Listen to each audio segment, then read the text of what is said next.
കൂടി യാത്രക്കാരെ വലയ്ക്കുകയാണ് ഇൻഡിഗോ വിമാന കമ്പനി. ഇന്നലെ മാത്രം 580 സർവീസുകൾ റദ്ദാക്കിയിട്ടുണ്ട്. വിഷയം കമ്പനി കൈകാര്യം ചെയ്യുന്ന രീതിയിൽ കേന്ദ്ര സർക്കാരിനും കടുത്ത അതൃപ്തിയുണ്ട് എന്നടക്കമുള്ള വിവരങ്ങൾ പുറത്തുവരുന്നു. അതിന്റെ വിശദാംശങ്ങൾ എങ്ങനെയാണ് ബൽറാം?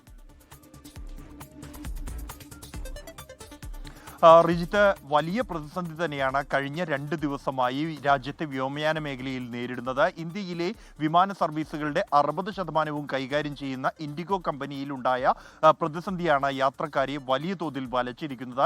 രാജ്യത്തെ വിമാനത്താവളങ്ങളിൽ മണിക്കൂറുകളായി യാത്രക്കാർ അടുത്ത ഫ്ലൈറ്റ് എപ്പോൾ, സർവീസ് എപ്പോൾ എന്ന് പോലും അറിയാതെ കാത്തിരിക്കുന്ന സാഹചര്യമുണ്ട്. വിഷയത്തിന്റെ ഗൗരവം മനസ്സിലാക്കി കേന്ദ്ര സർക്കാരിന്റെ ഇടപെടൽ ഉണ്ടായിരിക്കുന്നു. കഴിഞ്ഞ ദിവസം കേന്ദ്ര വ്യോമയാന മന്ത്രി രാംമോഹൻ നായിഡു ഈ ഇൻഡിഗോ കമ്പനിയുടെ ഉന്നതരുമായി കൂടിക്കാഴ്ച നടത്തുകയും സർക്കാരിൻ്റെ കടുത്ത അതൃപ്തി ഈ വിഷയത്തിൽ അറിയിക്കുകയും ചെയ്തിട്ടുണ്ട്.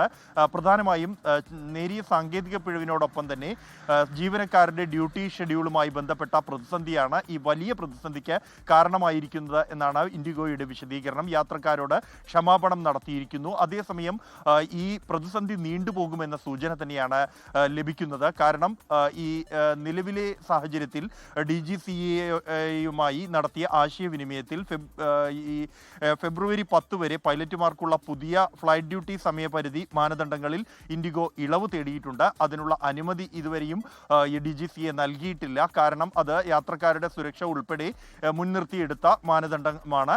എന്തായാലും ഈ കാര്യം ഔദ്യോഗികമായി തന്നെ ഒരു നിർദ്ദേശമായി അല്ലെങ്കിൽ ഒരു അപേക്ഷയായി സമർപ്പിക്കാമെന്നും പരിശോധിച്ച ശേഷം തീരുമാനം അറിയിക്കാമെന്നുമാണ് DGCA വ്യക്തമാക്കിയിരിക്കുന്നത്. പ്രധാനമായും ഈ ഡിസംബർ 8 മുതൽ ഈ സർവീസുകൾ വെട്ടിച്ചുരുക്കാനുള്ള ഒരു തീരുമാനമാണ് ഇൻഡിഗോ എടുത്തിരിക്കുന്നത്. അതിലൂടെ പ്രതിസന്ധി പരിഹരിച്ച് ഫെബ്രുവരി 10 സാധാരണ നിലയിലേക്ക് എത്തുമെന്നാണ് കമ്പനി നിലവിൽ കണക്ക് കൂട്ടുന്നത്. ലോകത്തെവിടെയായാലും ഏത് സമയത്തും 24 വാർത്തകളും ഓഗ്മെന്റഡ് റിയാലിറ്റി പാക്കേജുകളും എക്സ്പ്ലെയിനറുകളും വിശദമായി കാണാൻ ഞങ്ങളുടെ യൂട്യൂബ് ചാനൽ നിങ്ങൾക്ക് സബ്സ്ക്രൈബ് ചെയ്യാം.